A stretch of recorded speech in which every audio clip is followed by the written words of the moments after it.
વિષય ગણિત chapter number 20 ગણિત એમાં આપણે આજે દિવાસળીની મદદથી મૂળાક્ષરોને ઓળખ કરવાની આ છે પહેલો મૂળાક્ષર. આ એલ મૂળાક્ષરને બનાવવા બે દિવાસળીની જરૂરત પડે છે. આ મૂળાક્ષર યુ છે, તેમાં 3 દિવાસળીની જરૂર પડે છે. ત્રીજો મૂળાક્ષર ટી છે, તેમાં બે દિવાસળીની જરૂર પડે છે. આ મૂળાક્ષર સી છે, તેની માટે 3 દિવાસળીની જરૂર પડે છે. આ છે મૂળાક્ષર વી, તેના માટે બે દિવાસળીની જરૂર પડે છે. આ મૂળાક્ષર ડબલ્યુ છે, તેના માટે 4 દિવાસળીની જરૂર પડે છે. આ મૂળાક્ષર એન છે, આ 3 દિવાસળીથી બને છે. આ મૂળાક્ષર આઈ છે, તેમાં 3 દિવાસળીની જરૂર પડે છે.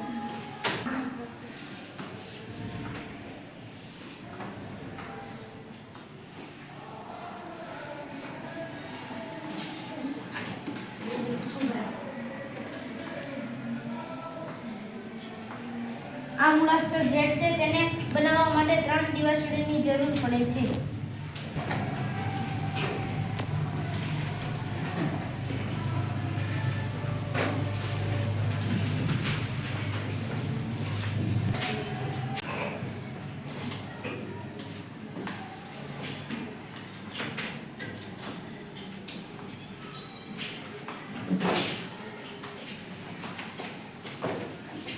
આ મૂળાક્ષર ઈ છે, તેને બનાવવા 5 દિવાસળીની જરૂર પડે છે.